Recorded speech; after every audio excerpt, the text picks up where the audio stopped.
You are watching the Wheel Talk podcast.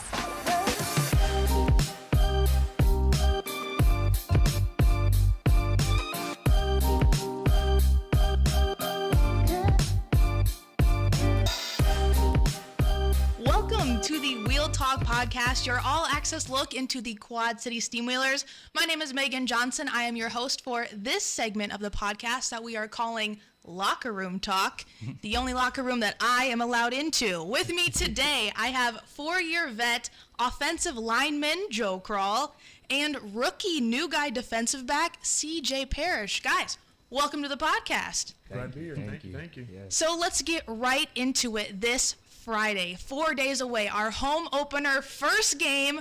How are we feeling?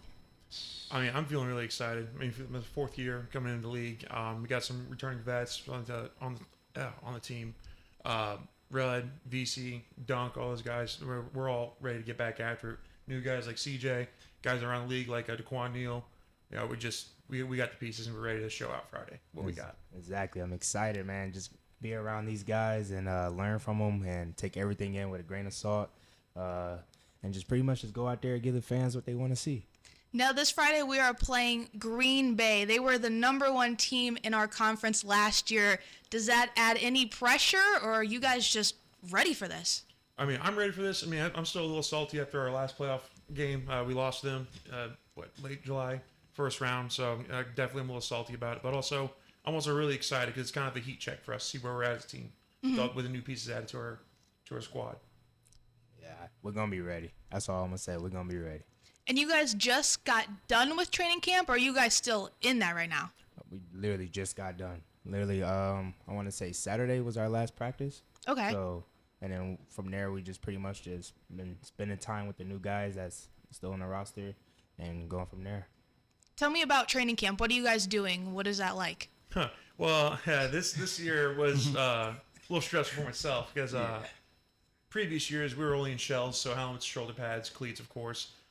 This year, Ross decided that we're going full pads, 2 days. Mm-hmm. So it was stressful for the past, 10 days we were in camp? Yep, We reported March days. 4th, and our last practice was Friday, Saturday, roughly there. Then we had our season ticket holder party yesterday at Dick's. It really wasn't the physical aspect of it. It was just the mental, kind of a hurry up and wait situation because we had to be at the St. Ambrose Dome. I always called it the Bumblebee Bounce House. Yeah. You know, it's a good time. There at 6 a.m., running around, doing our conditioning tests. You know, you had 6 months to prepare for this. Mm-hmm. After that, you got to hurry back, get some breakfast in, you get some food, and you stay energized. Whatever kind of random stuff we had to do through the days, such as physicals, concussion tests, whatever we need to do for the organization, we had to be there to do it. Because, I mean, you know, you want to bring guys that are as good off the field as you are on the field. Right. Exactly. And then after that, draining day, we're in full pads, back at it, and you got to prove your worth on the field there. So 10 days straight, I mean, I love my guys, but I'm tired of going against them 10 days in a row. It's like, all right, you got to do something new here. Right. So that's my take. So the way you're describing this kind of makes me think of Hell Week when you're a college athlete. Is that similar to what it is? Absolutely. Or is it worse? Probably say it's a little similar. I think the hardest part was waking up early in the morning. So me and Joe was roommates, and we would have to wake up and we would just sit on the edge of the bed like, bro, we got to get up again. And like, we was like, all right, bro, let's just do it. Let's just go. We got to practice. Let's get ready. But, I mean, it was definitely good when you got the right guys around you. It's like everything was smooth. Like, everything was good. So we always brought the energy at practice to keep things going, keep everybody motivated. So it was good energy. So Well, good. And now, Cejai, I heard that on the way to one of the practices, you were in a car accident. yes, Tell me exactly. about that. So it was actually when I was driving here for camp, the beginning of camp. We was driving through Colorado. We hit some snow, and the car pretty much spent out, flipped 2 times. You flipped? Yeah, car 2 times. Car flipped 2 times. Climbed right out of it. Like, didn't have one scratch. It was just the grace of God. Literally, I walked away with nothing on me. Oh, my gosh. So where's the car now? The car is actually at the tow shop right now. I think they're probably about to send it back to, I forget the name of the company they're going to send it to. Probably Progressive for them to fix it up and stuff. So just go through the whole insurance thing. But it was definitely scary, but I was just dedicated to get here. So after that happened, I told Coach Ross, I was like, Coach, I just got into an accident, but I'm still coming. Caught a flight that same day and made it to practice on time. On time. On time. Round of applause for Cejai making it on time. What a guy. So did that kind of scare you at all driving now? Or not really? It does, but not really. It just makes me more aware of like my surroundings and stuff, and just being tuned in with everything. Because at the time I wasn't like, I was tuned in with the snow and stuff, but I wasn't thinking like, okay, I might spin out or this might happen. I was just thinking drive slow, but then boom, hydroplane, and then. Were you driving alone? I was with my cousin. It was with me your and my cousin. Yeah, because my cousin, he's like a celebrity driver. So he like drives around the whole country, like traveling with like celebrities and stuff. So he's used to this type of stuff, but he wasn't used for this. And Right. he said this was his first time this happened to him. So it was definitely scary, like very scary. Wow.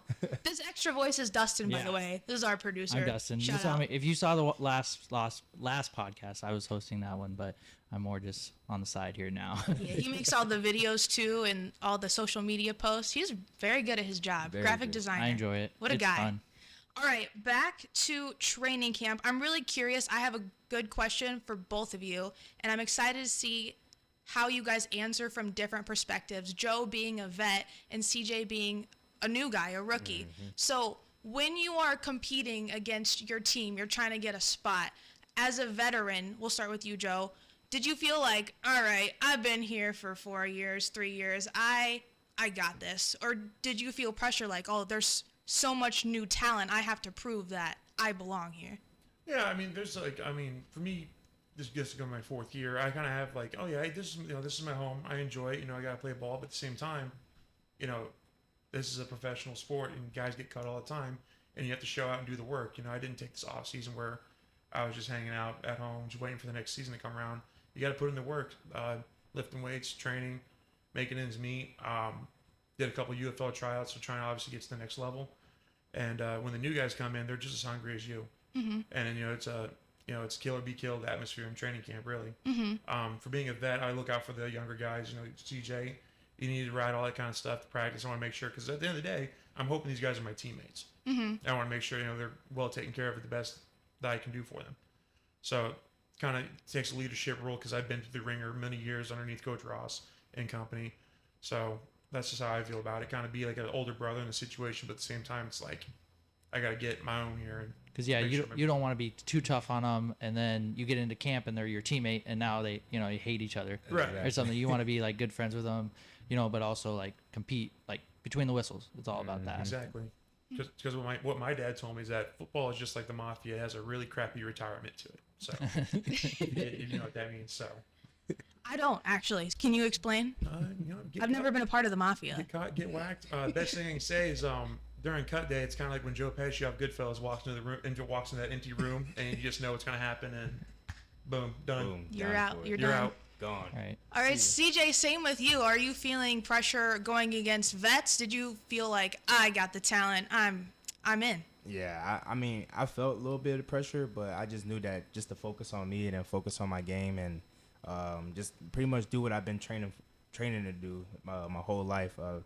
Been through so much adversity that it just made me stronger, and I know that I have a higher power. Like, God's always gonna be there for me and support me through everything I do. So, I mean, I had great guys around, like Joe said. Like, Joe was probably like the most the person I talked to the most about everything. Like, man, I'm kind of nervous about this, and just his wise words and his wisdom that he gave me just kept me going, honestly. And then my dad, my mom, family and stuff, like, hey, God didn't bring you this far just to stop you. You know what I'm saying? So I'm just blessed to be here.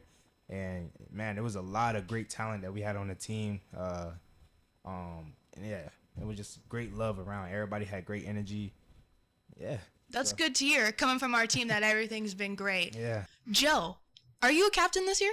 I'm not a captain this year yet. Not yet, but we still have to vote. So just got to go with that. I mean, being a captain, it's a nice honor and privilege, but at the end of the day, I just want to make sure my guys are taken care of. Do what I do as my part for being a 4-year vet playing for the team. So I think this week we'll probably vote on it. Like, Yeah, I know Corey's planning on voting on it, and then I don't know if last year we did the dog of the week, right?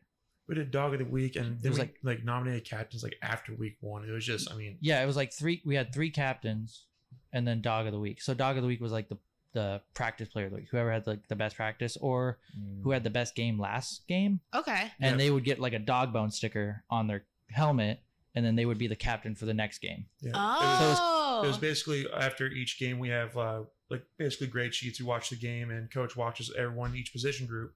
And if you grade out the highest in your position group, you get a dog bone to stick on the back of your Yeah. helmet. So, Oh, So I that's got- kind of fun. Yeah, it was pretty cool because like you want to collect them, and so I know we have a lot of stickers on our helmet this year, so I don't know if we have the room for the dog bones, but So, Joe, you were a captain last year on the team. What kind of things did you do to lead your team? I lead my team, like I said earlier, with our practices and everything. I want to help my guys next to me and help push the team forward into being that championship caliber team. And by doing that, Coach Wes, during training camp, he's caught in between helping the offensive line and defensive line. But with the defensive line this year, they're allowed to do stunts. So in years past, defensive linemen had to go one-on-one against offensive linemen. So you couldn't have the end crash on the center and the nose go around to do a stunt in a sense. Now they're allowed that this year. So Coach West and Ross, they're all scheming up, drawing like 50,000 ways how to do a stunt, trying to scare us as offensive linemen. So I'm like, okay, go over, help the offensive line out. What we do there are EDDs, everyday drills, all the positions do it. But since Weston's there, Ivor Scott and I always help the new cats on the team get warmed up, do the way that we do it, warming up and getting ready for practice. Just like basically be a coach when coach isn't around. Mm-hmm. yeah, and Coach Sheehan, like Zach, Yeah, he's Coach helping Sheehan. out. Yeah, he's always around. He's always helping the quarterbacks get warmed up too. So in the offensive lineman world, for our first 10 minutes, it's us and Ivory kind of messing around, kind of waking up the old bones. Okay. So And then even off the field, I see that you're giving the new guys rides or you're taking them out yeah, for Chinese food. absolutely. After the season ticket holder party, CJ's like, man, I'm starving. I'm like, yeah, I know, nice hole in the wall, Yeah. Chinese spot, you fill your hump up. It's a good time. So let's go. Man. And I want to get the new guys out in the community because for what this community's done for me, it's amazing 10 times over. And get CJ and all those guys out in that community. Who knows that the opportunities are limitless. Yeah, it might be his new favorite place. Yeah, exactly. Like Joe, can we go to that Chinese place? Hey, we had Dave's hot chicken the other day. Oh, Yes. no. Yeah. Almost crashed my car seeing that there. I was like, what? Like, Which chicken did you get? Oh, I got the sandwich. I think I got mild, but Joe over here gets hot and almost pass out. well, some restaurants where it's like they have like your level of heat to like what you want. I'm like, all right, well, I kind of want some like flavor with my stuff, So I'll go with hot. I'll gamble on it. First bite, CJ looks at me. I'm sweating my eyebrows. I'm like, this is horrible right now. Right. But muscle through it and got it done. Who on the team do you think would get the hottest one where you have to sign the waiver to order it? Oh, Tough question. Keyshawn Moore. You think I think Keyshawn? Mo would do it. Yeah, he Yeah. eats a bowl of nails without any milk every day. So Yeah, I it would be can see that. Keyshawn. every Yeah, day. Keyshawn for sure. All right, same leadership question with you, CJ. I know your past football experience, you were kind of a leader on the team. Now you're a new guy with the Steam Wheelers. You're learning the ropes. Is this something you eventually want to become for this team, a leader? Oh, yes, for sure. That's always the goal, to be a team leader. Just show by example, show the younger guys on the years to come, like what to do. But having a great leader involved like Joe and other guys like Malik Duncan, pretty much just showing me the ropes of how to be a great leader. Certain ways, certain things that they do. I like to pay attention to everything about guys on the team. So when I see like little small things that Joe or somebody else does, I pretty much try to take it in account to what I do, and just pretty much just keep bringing the good energy and then, I don't know, making everybody smile. Right. Absolutely. So, Well, yeah. good. So back in 2022, we did make it to the championships. And Joe, you were a part of that team, right? Yep, my first year. Your first year. It was so exciting. Lost just by 3 points. But you guys were so successful that year. What is something that you can take from that past team and bring it into this 2025 season? I think looking at the 22 team, it was my first year, and it was a lot of guys' first year playing arena football. So we weren't. I mean, I was a D3 kid, D2s. Shout out to Hunter Knobs. He's my ride or die.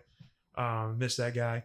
But it's just like we were like, hey, you know what? We're here. We're gonna make this work and just fight for it. And a lot of people in the league looked down on us because we're just kind of like a roller coaster of a team. Like we had our ups, we had our downs, and we made it to playoffs somehow in some way. And first team we played was Mass. And we won by a walk-off field goal by QNAO. And it was just like, oh, we got some momentum here. And then last second touchdown by Rudd and EJ with that conversion there. It's just one of those things you just never quit. And with these guys in camp, I see a lot of hungry young individuals out there that want to work for something greater. And I think that's really exciting to see. Yeah. For me being kind of an older guy now, looking back, and I'm like, all right, here we go. We got this. You know what I mean? Looking around, you just kind of feel that energy in the air a little bit at practice, where it's like, you know what? When it comes down to it, I'm going to fight for him. He's going to fight for me. Exactly. So, how hard is it to keep that hunger throughout the entire season? It's easy at the start, right? Because everyone's excited. But as you're going through the games, sometimes you'll have tough losses. Sometimes you have tough wins. But how do you keep that motivation, the hunger? I just always remind myself, from like an offensive lineman standpoint, I mean, we're out there, we're basically in a bar fight every play, fighting, so they can get an interception or Rudd can get a touchdown. And just what keeps me going is like, what's good for the team? What can you do for the team? Keep it going, keep it pushing. Because you're going to have those days where you just don't want to get out of bed. You feel like Mr. Krabs. Yeah. Getting up, you're snapping and popping, rubbing the eye crusties out. You're like, what am I doing this for? Yeah. And it's got to be a hard balance of like, everyone wants to move up. Like each of the players want to move up and go to the UFL or the CFL or the NFL. And so there's that balance that you have to struggle with of what's best for me. But then, ultimately you're part of a team and you want to win a championship. What's best for the team? And I bet that's something, that's hard to balance. Absolutely. It's like I said earlier, you just got to, like what are your true values when you come to this team? Like when you sign that paper to come play for the Quad City Steamwheelers, I mean, this is 16 weeks of football. This isn't college where it's just 10 games. Right. It's a real job. Yep. 16 weeks over the whole summer. Yeah. Kind of spend your summer playing football. Yeah. I mean, it's fun. I mean, the perks of traveling around the country, all that fun stuff. It's just a good gotta time. love the game, honestly. Yeah. That's how I take it. You just gotta love the game. Right. And I just enjoy it because looking at my perspective, my buddies wish they could do what I'm doing. Yeah. And so that kind of motivates me to represent my community, New Berlin, Illinois, Springfield area. Monmouth College just down the road. Those guys still talk about me on campus. We had Nick Harris, DB. Yeah, Nicholas just got Harris. signed. He's like, Joe, what's up, man? Coach Freitag. He's always talking about you. It's just cool because it's like, if I have the ability to play this game, I'm going to do it. Yeah. Just because it brings so much joy to people to do. So. And you've made a huge impact, not just for the team, but like you said, people from your past college are still talking about you. Yeah. So that's how you know you're doing so good, Joe. Keep it up. Great guy right there. Now, CJ, you are brand new to the IFL. We just pulled you right out of college. What do you think of arena football? When I first heard about it, I was a little skeptical about it, but I started watching more videos and stuff on it on YouTube and stuff, and I'm like, oh man, this seems fun. A lot of head banging going on, a lot of crashing into walls and stuff. Yeah, you got like an extra defender out there. Yeah, exactly. So I'm like, oh, I could definitely play this. So it was just more just getting tuned in with the game and trying to learn the rules and stuff for it. I'm excited for it. I'm just ready to go out there and show the fans what I can do and bring a new wave to Quad City. Right. Like you said, there's a lot of different rules. The field is smaller. Yeah, exactly. What do you think will be or has been your biggest adjustment going from your normal college football to now arena? I would say definitely like the rules when it comes to like how I can line up on a receiver. In college, you could shade off to one side of the player. Here, you have to be head up. So that's also another thing I'll have to take on into my technique and stuff and work on that a lot more. But other than that, it's still football. Still got to go out there and strap up them pads and make a play. So what are you most excited about? Oh, the fans. Fans. I've been hearing about the fans. The fans go crazy. Our fans are unmatched. Yeah. This community is amazing. And I'm sure you haven't played a game yet, but you've been to the signing already. Exactly. And I'm sure you've seen them. Yeah. How much they love this team. They love they Quad City, and I'm just so excited to get out there and run through the tunnel. And to see everybody cheering. Yeah, we not only have like sit-up fans, like fans that sit around. Like there's a party cove, which is cool because like if we're kicking off from that end zone, like you're back up to the wall, and so those fans are like, "Hey, how's it going?" You're dapping them up, or you're saying like, Oh yeah. "What's up? Oh, are you? Can I get that drink? Take a beer, whatever." Oh yeah, that's gonna be lit. That's gonna be lit. Right. Since we're on the topic of fans, I might as well get this question out of the way. Joe, the beer smashing. Yes. Yes. Everyone asked me, what is he gonna do it? Where did this come from? Why? What? Blah, blah, blah. Joe, tell us what is this beer smashing all about after every game, and when did it start? When did it start? Okay, so it was my first year in 22. One of our promos tonight was $1 beers, and I'm like, what? Like this has to be the best bar in town. $1 beers. Like you didn't want to play. You didn't want to play. You wanted to. Yeah. Just go sit. I'm like, come on now. Like $1 beers. I mean, who beats Neil? Come on now. And then I'm like walking over the office line. We're talking. It was me, Hunter, Sterling, Vern, all those guys. We're talking. I'm like, man, it would be really cool if I just grabbed those beers and stone cold them. And then I was talking to Hausman and Company, Rob Hausman and his buddies. And they're like, dude, we'll get you beers if you do it in the game. I'm like, oh, I got to do it now. I was so nervous at first. I'm like, is the league going to find me? I'm going to get kicked off the team. You just don't know. I'm a rookie. Right. Like, Right. I want to make sure I'm colored inside the lines of what I'm doing here. And then I think it was the first one I did was actually during a game. It was like the winding seconds of the fourth quarter. I knew the game was sealed because I think I'd look pretty dumb if I crushed beers the first quarter. Yeah. And we lose. Like, well, this is awkward. And then you're just covered in beer for the rest of the night. Yeah, and I'm beer and sweat. I'm like, this is all righty. Yeah. But then we just kept going with it. They kept buying us beers and, just kind of embraced it because, who doesn't like a cold beer after a hard day's work, Exactly. Mm-hmm. So just keep the tradition alive. It represents the people here in Quad City. We're just a rowdy bunch of guys getting after it. So just keep it going. And for the people that are watching this podcast, can you show off the shirt you're wearing right The now? camera's right here. The camera right there. Stone Cold. Does that say Mr. Krall? Stone Cold Krall. Stone Cold Krall. Courtely of Classical Graphics, our merch partners. Classical Graphics. I was just there watching them print the shirts. It was a good time. It's pretty cool how they do it. So yeah, old school screen printing. I'm just watching it. I'm a big How It's Made guy. I love watching that show. Right. I don't know about you guys, but I'm just like, like just watching it get to work. And we can buy these shirts, right, Dustin? Yeah, so I think you can pre-order them right now, but they'll definitely be available at the games. So game 1, game 2, game 3, they'll all be available. I'm definitely getting one. Yeah. I want one too. It looks pretty cool. Yeah, Wait, it's a pretty cool. Did you design this? No, so that's all Mitch and Derek's baby right there. They wanted, we had like come up with the idea, but we were like because of the beer, like all the white speckles, it was like, that's just, how is that going to look on a shirt? And we didn't really know how it was going to look. And then Derek was like, oh, let me take it. Let me work with it. And, we wanted like the kind of the 90s bootleg rap shirt type I do of love thing. that. I like it. That's tough. And, you got Rudd and Joe and Rudd are on a rap album. So Oh yeah. Picture in Tulsa. That one was crazy. I love it. This might be our top selling shirt this season. I'm calling it now. I'll get you some Top stats. shirt. I'll get you some stats maybe on episode 9. We'll Episode review it. Episode 9. All right. I think it's time we switch gears now. Yeah. If you want. We're going to switch it over to Ron and Kasey talking all about the defensive final roster on their segment. Inside the Headset, they are interviewing Defensive Coordinator Thurgood Brooks. Coach Yeah. Brooks. So Thanks, Megan. Welcome back to Inside the Headset. I'm Kasey Keller, joined by Ron Luce, and now we have Coach Brooks. Welcome in, Coach Brooks. How's it going? I'm glad to be here. Yeah, let's get it going. Coach Brooks, it's a new look for you this year. Defensive play caller. What's the level of excitement for you being the defensive play caller entering 2025? I'm very excited. First of all, I'm very appreciative of Coach Ross, Coach West, Coach Nigel, the whole staff, right? So I came on as a young pup in 2020, our lovely COVID year. So I had a grand total of 1 game in before the season was folded. And then I was a DB coach. And when I came back 23 season, I was DB coach again under Ross. And last year, I spent time as a D-line coach under Coach Hendricks, who's a calling defense then. And I believe I've learned so much, right? My experiences, I coached at the high school as well at Rocky. And I'm defense coordinator there as well. Do my 3rd year coming up. So I'm rather excited to be calling defense here this year for the Steamrollers.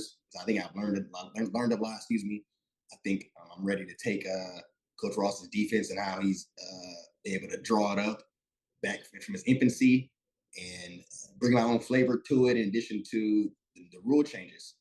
And so I'm excited. I'm hopefully the fans will be excited, and the players are just excited coming here Friday. Now, Coach, how frustrating is it when Coach Ross goes off script during practices? All defensive coordinators know offensive coordinators do what they want. And when the head coach is the offensive coordinator, I wouldn't say I'm frustrated. I would just say I've grown to get used to it as a defensive guy, right? And at that time, I think I got to go off script and try to figure out what's going on. And then I get to joke with the defensive players, like, because we know how it goes with offensive guys. They don't have any rules. There's no rules in offense. They can do what they want. So it's kind of funny and comical, but through and through, we really get some good work. And, sometimes we have success against the offense. Don't tell Coach Ross that. You gotta keep him on his toes just as much as he keeps you on your toes, That's what we do, right? Well, speaking of the defensive side, obviously, you've got a lot of experience with the roster, but how important is it, especially in your first year as a defensive play caller, having a guy like Malik Duncan, who was your defensive captain from a year ago, back in the fold as a part of the everyday process? What kind of impact does he have, bringing him back in your first year as the defensive play caller? Well, Malik, aka Dunk, he's invaluable, right? It's always nice to have another coach on the football field, right? He's had so many experiences. I believe he's been with us for 5 years now, right? Something like that. Gotta be. He was here before I was here, right? So the experience he has as far as the playbook, as far as the game speed, understanding the schedule and the travel and Quad City, he's able to really the new guys reel them in and show them the ropes, but also because he's seen it all, right? He's seen everything, and because he knows the speed, how I'm able to communicate to the defense, secondary. He's able to assist with that and make it rather smooth, especially considering throughout the day, these guys, when they're not working, they're hanging out with each other, they're watching film together when we're not around as coaches. So having him be able to tap in and do that is something that we are very fortunate to have around here. Not to mention the fans love Dunk, right? And so do we. Absolutely. I myself love Dunk. A couple years ago, we had the spring party. I called him DJ Dunk. He was spinning on the ones and twos with me. It was a fun time. One last one for you here, Coach. What have the new IFL rules, the twists, the blitzes outside the alley, done for the defensive game planning entering the season? Well, it took some handcuffs off us a little bit, right? Being able to blitz the mic outside of the outside B gaps is nice. Last year we were able to add slants in, so that was effective for us when we were doing some things. And this year able to actually do some twist, which has long been illegal. It's something that we may or may not try here or there. It's week one hasn't started. We do have a updated playbook consistent with the rules. And so training camp was fun to be able to kind of see how our updated playbook may look and try to tighten it up and perfect it. Because sometimes, I can be perfectionist, but the real important thing is getting those reps, understanding how the rule changes and taking advantage of them in timely situations. Like we're not going to be that team, be that defense that just does things because the rules say we can. We'll stay consistent in things that work. We're going to be aggressive and take our opportunities to take advantage of the offense how we can under the rules. Was that kind of a coach's political answer, trying not to give too much? Trying to not tip your hand too much to us. No, that's it's gonna be. I think it's gonna be a lot of fun, really, for even the fans, right? To kind of see, the creativity of somebody like yourself and Coach Ross on the defensive playbook and what that's going to look like over the course of the season. While still. We got to be honest. This is going out to the public. The Green Bay Blizzard could be listening, so we can't tell them too much. I will watch about them. So we'll see how it goes. Absolutely. Well, we appreciate you joining us, Coach Brooks. This has been a great time, and we look forward to seeing you on Friday for the big opening night game. It's going to be fun. I'm excited. We're excited. We're excited to have a week of practice. And then Friday, there's no better fans in IFL than the Quad City Steamroller fans. How they travel with us, how rowdy they get, game days, and how they support the players. So we want to put our best foot forward for you all and all the fans here in the Quad City area and make them proud. Awesome. Thank you so much, Coach Brooks. Thank you. Well, that was incredible conversation with Coach Brooks. We can't wait to see what the defense looks like on Friday night. But Kasey, now we get to talk about the defensive roster as a whole. The last time we were on here on Inside the Headset, we talked about offense. That group even looks a little different now that the finalized roster has been released. But now we get to talk about the boys on the other side of the ball, and might be a great place to start with a guy that we got to hear from Coach Brooks on and the DBs. What do you say, Kasey? Let's do it. All right, let's do it. Well, for starters, Malik Duncan's back, as we talked with Coach Brooks about the leader of the defense from a year ago, had a phenomenal season. He's a fan favorite, and Coach Brooks put it perfectly. He's loved by everybody in the Quad Cities, not only in the organization, but outside of the organization as well. How excited, Kasey, are you to have another guy, especially arguably one of the faces of this franchise over the course of the last 5 years, and Malik Duncan back on the defensive side of the football? Oh, absolutely. He is a pillar of our defense. And like you said, and like Coach Brooks said, all of the Wheeler Nation love him. I've built a really good friendship with him over the years. Who else better could you have as a pillar of the defense than Dunk? Definitely. And again, coming off a great year last year for him, 46 total tackles. He had 3 picks last year. He's really starting to make his impact felt, even more so than just in the run game and running guys down from behind. A really good season in terms of kind of playing in that short zone and taking things away from the defense. And speaking of Malik, another returner from last season, not with the same level of years under the belt as Malik Duncan, but Trey Smith is back in the fold as well. I think most fans will remember the iconic game-winning interception against Sioux Falls in the home opener a season ago. He's back in the fold, Kasey. Another familiar name for both fans and the organization alike in that defensive secondary. Absolutely. I know I myself, you as well, remember that pick to win it all. I know Wheeler Nation wants to see more of that from Trey, and I think he's gonna give it to us this year as well. Indeed, and another great individual season from him a year ago as well. 4 interceptions total for the season, but certainly that game winner in overtime being the crown jewel, you could say, of the stat sheet for Trey this season.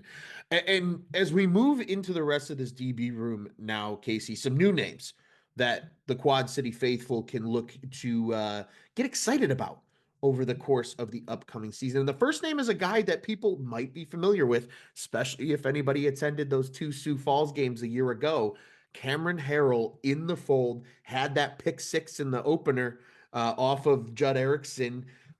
He's a really, really good DB brought into the fold. Another gamer, a guy with IFL experience. And this year, he gets to be a Quad City Steamwheeler. Yeah, it'll be nice to, see what he can do on our side of the ball this season. Absolutely. It's always nice when you got the studs on your side of the ball and wearing your respective colors. But a great first season for Cameron Harrell a year ago in the IFL. He's got Iowa and Southern Miss experience from his college playing days. But again, 38 total tackles from a season ago. That 1 pick 6 was his only interception of the year. A couple of tackles for loss as well. And Kasey, he's got some kick return experience. Maybe he's a guy that we see collecting on the kicks on Friday night, depending how things shake out. You know how Coach Ross likes to do it. Everybody gets to eat. Let's do it. Yeah, and if you can contribute on special teams, why not let you eat, even if it means trying to get some points on the board? Cameron Harrell, certainly a guy that can help with that. We move on to the next name. This guy comes from James Madison, and a program that I think is gained incredible respect around college football over the course of really the last 5 to 6 seasons. Obviously, jumping from FCS to FBS, being so good in their first FBS season that they literally changed the rule for them to play in a bowl game. It's got to be pretty cool for Chris Chukwinecki to be There you a go. You Quad got City it. Steamwheeler. We're gonna get it down. I'm not gonna mess names up this season, but it's good to have Chuck Wienecke in the fold now. He's joining a safety historically in college, but bringing that big time James Madison experience now to the Wheelers back. It's defensive secondary. Yeah, it'll be interesting to see, how he transitions from the college game to the indoor game. I'm excited to see what he can do for us. Definitely. I'm most excited to see kind of where he gets used, right? Obviously, there's 4 defensive backs on the field at all times in the IFL, a little different than the, quote unquote, old school original arena rules, where it was more 3 traditional backs and 2 linebackers. Now, he's the type of guy I could see kind of playing that deep third of the field at times for Coach Brooks and the defense this season. Again, his final college season back in 2023, 36 total tackles, 3 tackles for loss, a sack and a half, a pick, and some other defensive metrics for him at James Madison. Another name that is in the fold, Casey, is Nicholas Harris. And now Nicholas Harris shares an alma mater with one of the fan favorites, Mr. Joe Krall. He's another Monmouth College product. Yep. Joining the team this year. This is his first IFL season, hailing from the old Fighting Scots. He's going to be a nice addition, good size as well in the defensive secondary. Yeah, I'm excited to see what he does. Being another Monmouth College product, just like Stone Cold's Krall, and actually he was picked up from the tryouts that we had a few weeks ago. So excited to see what a tryout guy is able to produce for us. Absolutely. And there was a couple other tryout guys that were also involved in camp too. So I think for anybody that is an aspiring IFL football player, it goes to show showing up at the tryouts isn't just a check in the box for these IFL teams. There are a lot of guys that will make the team because of how they can show out at the open tryouts. And as you mentioned, Harris, one of those guys this season, really cool to see him adding into the fold. And then from there, the final name in the defensive secondary now, Casey, is Cejai Parrish. Played his college ball at Northern Arizona University. His senior season was back in 2021. Had a really respectable stat line, 32 total tackles among that. And another guy with good size. I think that's the one consistent thing that we're seeing with this defensive backs room. It's a lot of guys that are big and can play physical. And I think we all know that's important in the IFL game. Absolutely. I'm excited to see this defense. We've got, some of the vets, we've got some new faces. So, I'm excited to see what we can do back there for sure. Absolutely. Absolutely. A little bit different look to the room. And I think we last season saw a lot of names coming in and out of that room over the course of the season. It'll be interesting to see, obviously, the roles that the returners play and guys like Trey Smith and Malik Duncan, but some of these new guys as well and how they kind of carve out their role in the Quad Cities. Now moving a little closer to the line of scrimmage, Casey, we got to talk about the linebackers. Wheeler's carrying 2 linebackers out of camp. One became a familiar name at the end of last season. I don't think anybody expected that he would end up in the Quad Cities via Akron, Ohio, but he's back, and it's Alan Bubba Arslanian in linebacker row once again. Can we talk about, just really quick, how impressive his numbers were? Because in just 6 games of a 16-game regular season, Bubba had 50 total tackles, 43 of which were solo, 3.5 tackles for loss, 3 passes defended, 2 fumble recoveries, and a forced fumble. I mean, this guy plays just 110% all out every single play, and he's got the big neck roll. He looks like that old school linebacker from the 90s. Man, he's got it all, and he is back for hopefully a full 16 games. It's going to be awesome to see Bubba roaming around again at Vibrant Arena at the Mark. Absolutely. I am so excited. He's got the 50 tackles. Not only does he have the numbers for the tackles, but to watch Bubba tackle, it's artwork. I love seeing Bubba tackle. And physical. I mean, just at times you would expect him to make a tackle, and then when he does, but with such tenacity and pop that is almost kind of rare. Like, you don't see a lot of guys hit like him in the indoor game. He really does bring the hammer. And I think he's the closest thing to a true Steamboat Willie on the field, Casey. I don't know what you think about that. Oh, Yeah, for sure. Awesome. Well, joining him and going to be an important part of the defense as well is a guy via University of Maine, and that is Brian Lee Jr. He has some flexibility. So for fans that are thinking, what do you mean? What do you mean? Think Malik Owens of a year ago where he could drop back into linebacker row. He could jump down and play defensive end. Brian Lee Jr. going to be able to do that this season as well. We mentioned 2 seasons at the University of Maine. Big guy too. And that's kind of the theme here with this linebacking group. Bubba weighing in at about 220 pounds. Brian Lee Jr. coming in at about 230 and had a really strong final season in 2022 with the Maine Black Bears. 58 total tackles, 4.5 tackles for loss, and a couple of sacks. And this is a guy that is going to be huge. He's long. Really a fun player, I think, that you can add into the fold from not only the linebacking position, but being able to potentially use him as a little bit of that Swiss Army knife on the defense. Yeah, it's exciting to see, the size that we have this year. I was the season ticket holder just the other day. I went and had dinner with the team at Golden Corral. And we got some size this year. I'm excited.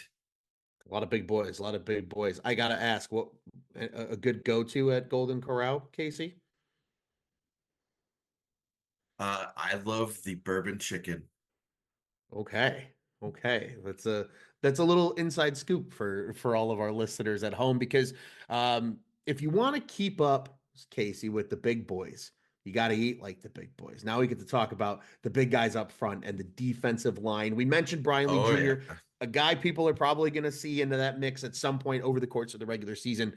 But we got to start with the man himself returning a late addition last year to the roster, found a home at the nose tackle position. Keyshawn Moore is back in the Quad Cities. And I don't know about you, Kasey. This was one of those re-signings for me that really struck a chord because of the type of impact he had on that defense a year ago. Absolutely. That when I saw that we re-signed Keyshawn, I immediately was ecstatic because I absolutely love saying this man's name over the PA. I love saying Keyshawn Moore.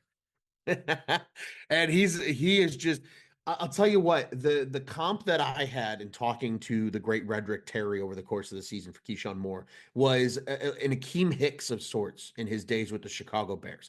He literally looks like a real bear playing on the field. He's huge, over 300 pounds, 6'2". I mean, he's everything you could ask for in a defensive lineman and incredibly athletic, as we saw over the course of the year. Just listen to the stat line because it was unbelievable. 41.5 total tackles, 17 tackles for loss. That was amongst the tops in the league a season ago. 5 sacks, 4 pass breakups, a couple of fumble recoveries, and he blocked 2 kicks. Not to mention, he's a 2024 IFL All Rookie team. He's a 2024 All IFL second team member. Oh, and by the way, he's got a WWE NIL deal hanging out in his back pocket. I mean, this guy is he's everything you would hope for in a defensive lineman, I think, in the game of football. He is a beast, a beast. It's going to be great to see him back on the field again, roaming in the middle of that defense. But joining him, a couple of new names. One most notably with quite a bit of IFL experience. He was with the Tulsa Oilers a season ago. Might have one of the greatest names in the league as well. And that's Chima Dunga joining the Wheelers this season. Has predominantly played nose tackle, but again, a big boy in the middle. Another one, 6'2", 305. Imagine being an offensive line and having to deal with Dunga and Moore up front, who are both over 300 pounds and athletic freaks, especially coming from the middle. He's going to be a welcome addition to this front three over the course of the season, Kasey. Yeah, if I was opposing offenses to see just those two lined up against me, oh boy. A sense of terror, I think, would strike through a few quarterbacks in the Yes. league. And I think that might be part of the hope there. Only played 7 games, at least according to the Tulsa page. 7 games from last season, but in that time, 14 total tackles, 3.5 tackles for loss, and 2 sacks. Was very, very effective in his time with the Oilers a season ago. And a team that has kind of developed a really strong rivalry with Quad City. So really cool to see him on the other side of that rivalry now, and playing with the Wheelers this coming season. From there, a couple of new faces on the defensive line and new faces to the IFL as a whole as well. And the first name being David Cagle. Spent 4 years at NAIA Concordia University, Ann Arbor. Big shout out. We love the MSFA guys in the Quad Cities. Had a really good 4 years at Concordia Ann Arbor. And in 2024, his final season, 9.5 tackles for loss and 6 sacks, 18 career sacks over his collegiate career. He's long, he's got great size, 6'1", 204. Profiles probably as a defensive end exclusively, but a guy with the proven track record in terms of numbers, and a welcome addition to a group that looks quite different from a year ago when we talked defensive ends, Kasey. It definitely a different look, but one thing that I'm catching with everybody so far that we've got signed is we got tackles for loss. We've got multiple tackles, multiple solo tackles, pass breakups. I mean, if I'm an offense, I'm shaking in my cleats a little bit. Always worried when the defensive lineman can get some of those swats, because if it doesn't even get to the receiver, then who cares about trying to make a play on it? These guys can all do that, and it's certainly going to be something that we have to keep an eye on, and opposing offenses we'll keep an eye on as well. The final name, Kasey, on the defensive front is Kadir Shepard. He was a 4-year player at Ole Miss. Another big boy, 6'3", 252. I mean, you can make the argument that this guy could probably play 3 tech in the outdoor game.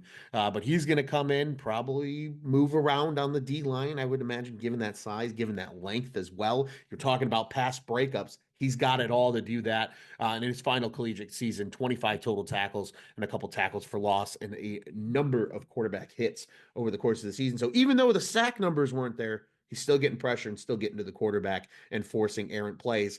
Another welcome addition to the front three. Absolutely. Even if you don't get the pass breakups, getting that pressure on the quarterback, especially in the indoor game, there's not a lot of room to run around in the indoor game. That is true. And when you get these guys with this kind of wingspan as well, imagine trying to escape them when that pocket begins to collapse. I think that's going to be something that we have to keep an eye on. And one final guy that needs to get some love, because we didn't talk about him in the opening offensive show. He's technically an offensive player if you go by the fact that he can score points, but we're going to give him the love here. And that is specialist Kyle Kaplan, returning for another season with the Quad City Steamwheelers. 2024 was his first with the Wheelers, not his first in the IFL, however, but an all IFL second team nod in 2024. And I think everybody remembers the walk-off 53-yard winner against Iowa last season.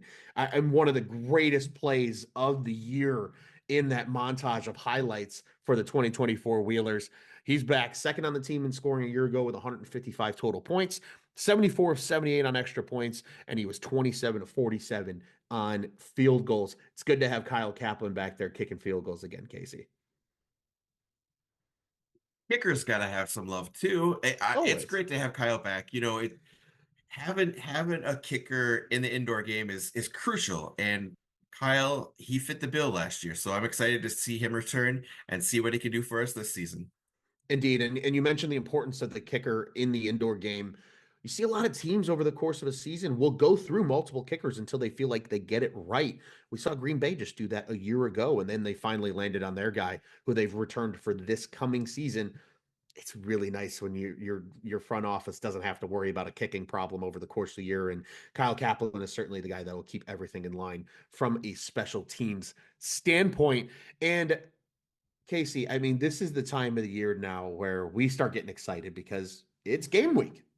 We have a game on Friday, this coming Friday, March 21st. Highly recommend, if you haven't already, head over to steamwheelersfootball.com/tickets and get your tickets for opening night. And you will be able to hear from the great Kasey Keller on the PA. And Kasey, I got to ask you, because I've never been a PA guy, what is the mindset and kind of the difference of energy, I guess, that you bring when the offense is on the field versus when the defense is on the field? Because in order to get the crowd loud, you got to kind of get a little deeper into that grumble, don't you?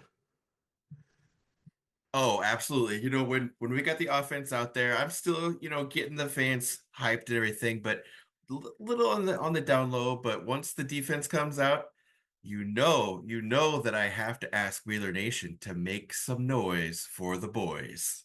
Absolutely, absolutely. I'll tell you what, it's so much fun to hear because it's like the difference of an elegant an elegant waiter or host at a restaurant when you're on offense. It's soliloquy, it's pleasant, it's pretty. And then the defense gets out there and it turns into a monster truck rally and you got to just get the people going. And it's great to hear. I mean, how cool though is that for you? Is there an additional love for being on the PA when the defense is on the field? The one thing that I absolutely love about being the PA for the Steamwheelers and for all Wheeler Nation is when the defense comes out and we get the opposing offense to false start or to mess up on fourth down and we turn it over. There's nothing that gets me more excited and more hyped than when that happens. I get goosebumps right now just even thinking about it. I absolutely love getting Wheeler Nation hyped, pumped, making some noise, get the opposing offense all kinds of flustered. It's hard to explain truly how much fun it is. The adrenaline level on a 1 to 10 scale for the defense, is it a 15? Oh, absolutely. Absolutely. Love that. Love that. I think that's the greatest part with the job, with your job, Casey, and obviously a job that you do incredibly well, is being able to you almost kind of can, just like take all anything that's holding you back off. And it's all right. It's defense time. Where I feel like in our case up in the booth, it's a little different on defense, right? We still got to pay attention. The great Redrick Terry still has to tell the story of what the other team's doing. And in my case, it's just hoping that we get to say Bubba's name half the time, if I'm being brutally honest, because it's a lot of fun when you get good names on the on the call as well. But in addition to, I think just being able to help the fans at home that aren't able to attend the games feel like they are a part of it, get to hear your voice through the crowd mics and hear that roar, because there really is a home field advantage at Vibrant Arena, and there's no doubt about it. I think you can point to 2024 as a whole and the home record for the Wheelers. It was a night and day difference compared to on the road, and the fans and your involvement with getting the fans into it, I think a huge part of that, and why the defense also had such a great season statistically on top of it all. Absolutely. Once we get Wheeler Nation pumped up and hyped up, we definitely have a home field advantage. And I know all Wheeler Nation, I myself, I'm sure you and Redrick are pushing for it as well. We gotta have a home playoff game this season. If we have it, Yes. Wheeler Nation will be rocking. Absolutely. And that building can rock on a regular basis. And that all starts this coming Friday, March 21st.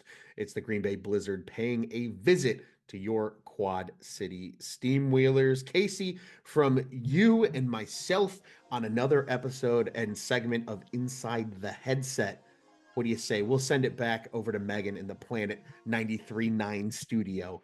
It's back to you, Megan.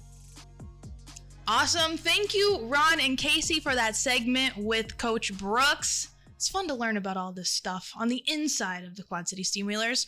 We're going to get back to inside of the locker room. We're going to switch over to life on the field. Now, some fans don't realize that football is not your full-time job, right? This is just something you're doing on the side. So what are you guys doing besides football? You want to go first? You can go first, yeah. I mean, before I got into the accident, I had a job lined up with JD Sports. Mm-hmm. But now that I don't have a car, now I'm still trying to find a job. So I was thinking about applying to a few jobs around, like, that's close by that I can literally Uber to or something, and then just go from there. But when I was back home, I was working at Foot Locker, JD Sports. I actually had two jobs. So I was at Foot Locker and JD Sports at the same time. And that's what I was doing for a little while till I found a team. Okay. Yeah. So right now you're just focusing on football. Yeah, right now my focus is just football right now until I find something. Okay. Mm-hmm. Joe, what are you doing? Yeah, so this past off season, I was doing part-time jobs. At first, I was doing landscaping at first, just to kind of keep the body moving for football. I mean, nothing's fun like moving 4 tons of rock every day, But then once it started getting colder out, I looked into being a substitute teacher.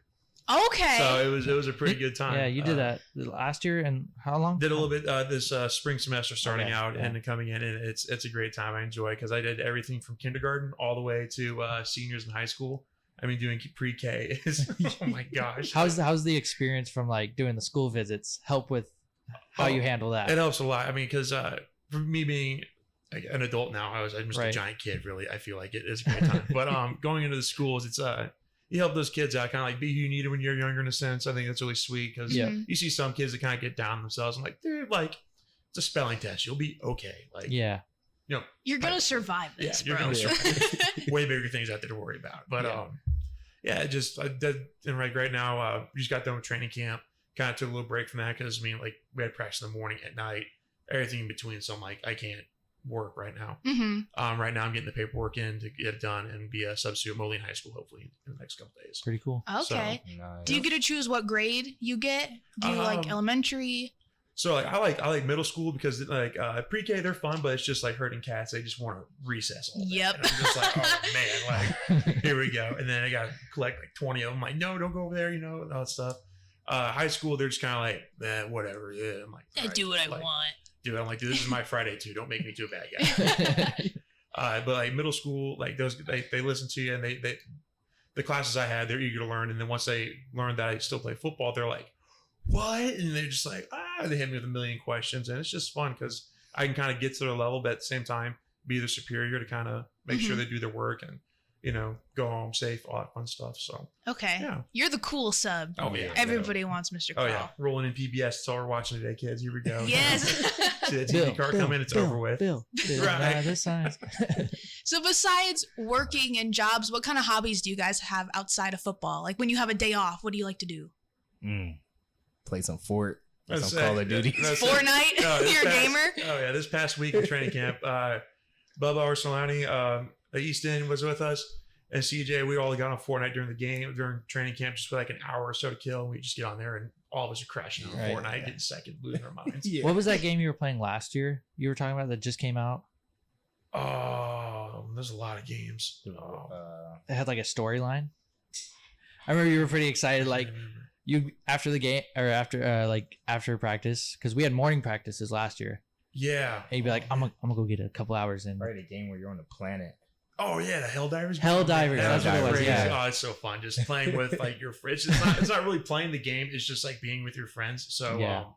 Hunter Knobs, we always play in the apartments. We were like screaming and like I think Sterling next door was like, I thought you guys were getting killed in the next room over, but you're playing Fortnite. We're like, yeah, we're in this right now. Like, leave us alone. But yeah, but my hobby besides video games, like when it's nice, I keep looking at the bridge because a little picture up there because Right. I always like walking the bike trails and kind of just mess around, get some fresh air. You never know what you're going to see. Just walking around. It's a good little hobby. Just being outdoors, I like that too. Okay. So you're really balancing out the staying active and then sitting on the couch. Yeah. Video gaming. I don't want to walk outside when it's snowing. He's also in his That's- playbook, right? All the time. Yep. You gotta, You gotta be. You gotta stay in the playbook. CJ, I heard that you are a part of a mental health awareness brand. Yes. Tell me about that. Yes. So the brand is called Actum, which stands for Always Know That You Matter. Mhm. So it's AKTUM. I've dealt with a lot of mental health growing up. Just feeling like there was so much pressure on me and stuff in college, the transition from high school to college, and not knowing the right ways to get connected around a lot of people.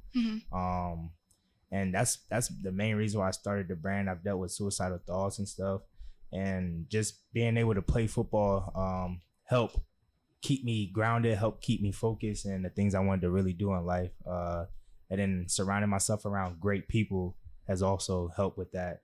And yeah, the brand just stands for Always Know That You Matter.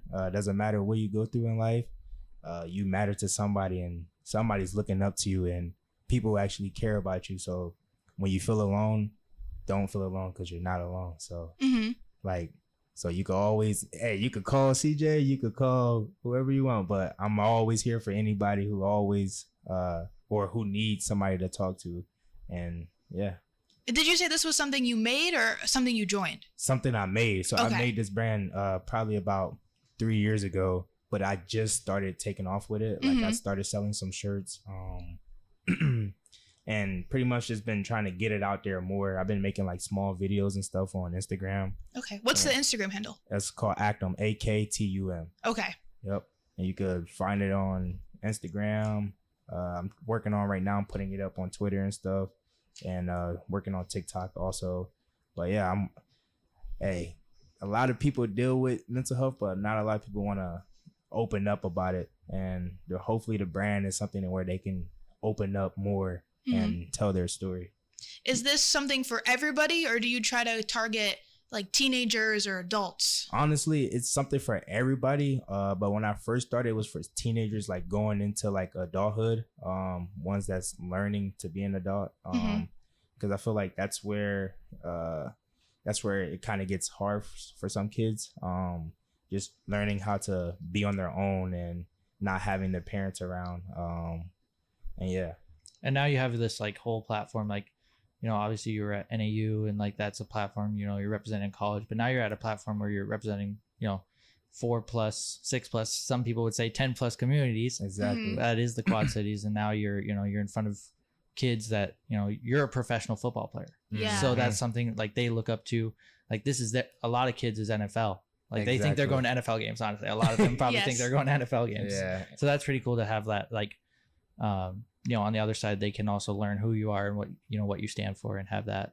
Exactly. And I'm just excited. I was talking to Coach Brooks because he's big in the community, Coach Thurgood, and trying to just figure out ways to get out there and talk to those kids.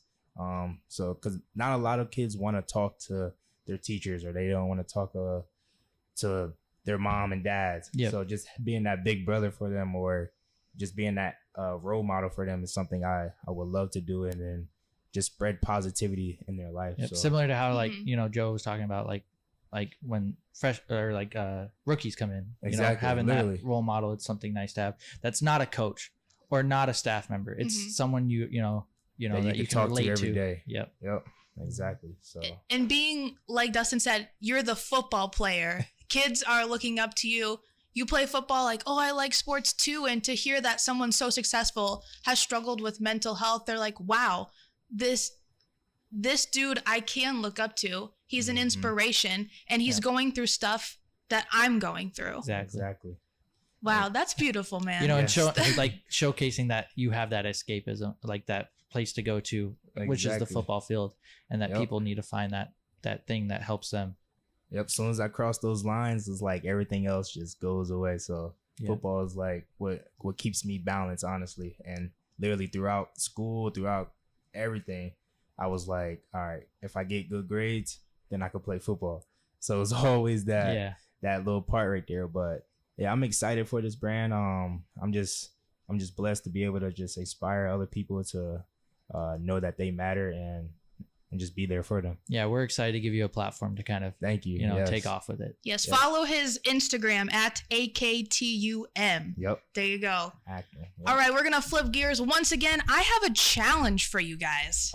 This is a little game because I heard that Cejai loves chocolate. Oh yes. So I'm curious, if I give you chocolate, can you identify what it is without looking at it? You gotta close your eyes. Like candy bar, or like like a basic everyday candy bar that everyone knows. All right, let's that's try chocolate. Let's give it a shot. You don't have any allergies, do you? Nah, no. Okay. I'm trying to think of all the chocolate. Just wanted to make sure. Okay, so I have 3 different options. You guys are going against each other. Okay, you have to get the most. Okay. I'm gonna grab these cups and put them in front of you. It's a cup of chocolate. I chopped it up so that you guys couldn't feel. You're like, oh, this feels like a Snickers. Whatever. This feels like a Snickers bar. So you're gonna kind of take it like a shot, but it's just little chunks of chocolate that I cut up. Okay. So close your eyes. Close your eyes, Joe. It's up to you. Okay.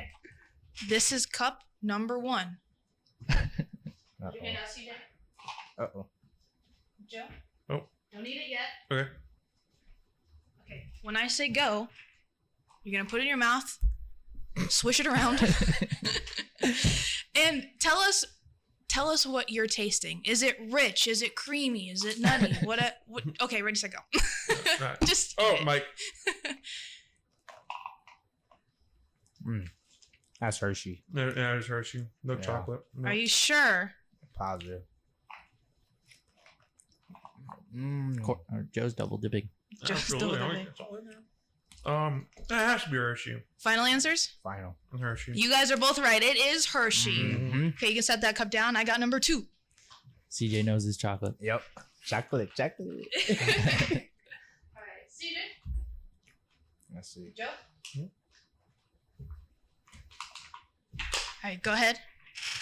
Cup number 2. What is this chocolate? Crunch bar. Yeah, probably Crunch That's Bar, Crunch Bar. Kit Kat. Got the little puffs in it. Yeah. Dang, Joe, that was fast. Okay, Joe says Crunch Bar, but CJ, you gave me 2 answers. Which one are you locking in with? Crunch Bar. Crunch Bar is correct. Bang! Nice job. Oh! All right, you're tied 2 and 2. That crunch right there at the end. I was thinking maybe like I was hoping it was like 100 grand and they were both wrong. Like 100 grand because they Yeah. similar. Yeah. My third one. Hopefully somebody gets it right and someone gets it wrong. Because I don't like ties. Someone needs to be a winner here. This one's a little more tricky. The competition comes out. A little more tricky. So I'm locked in. Get chocolate. Nope, Doug. Oh. And go. Chocolate number 3. What is it? Oh, whoa. Reese's. Oh, it's Reese's Yum. I like peanut butter. Okay. I got like the That's wafer- Reese's the for wafer sure. part. That's my favorite. I got the wafer part of it. It's a Reese's what? Reese's Sticks. Reese's Sticks, yeah. Okay, you both got it. That's my Ooh. favorite chocolate. Okay, Oh. I was thinking this might happen, so I brought a 4th chocolate. Because again, no one's tying here. Somebody needs Just to 4 win this game. chocolates? That's Reese's Sticks for sure. All That's right. my favorite. CJ, this is the tiebreaker. All right. Somebody needs to win. Watch it be a carrot or something. It's just beet juice. Go ahead.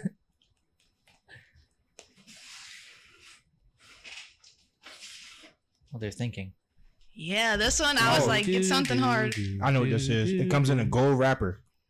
I can't think of the name. Like Whoever gets it the first. Christmas thing. Yeah. Freak, it's a ball. F. I can't think of I it. want to say Rochelle, but that's not it. I know exactly what it is. I'm going to give you a hint. It starts with the letter F.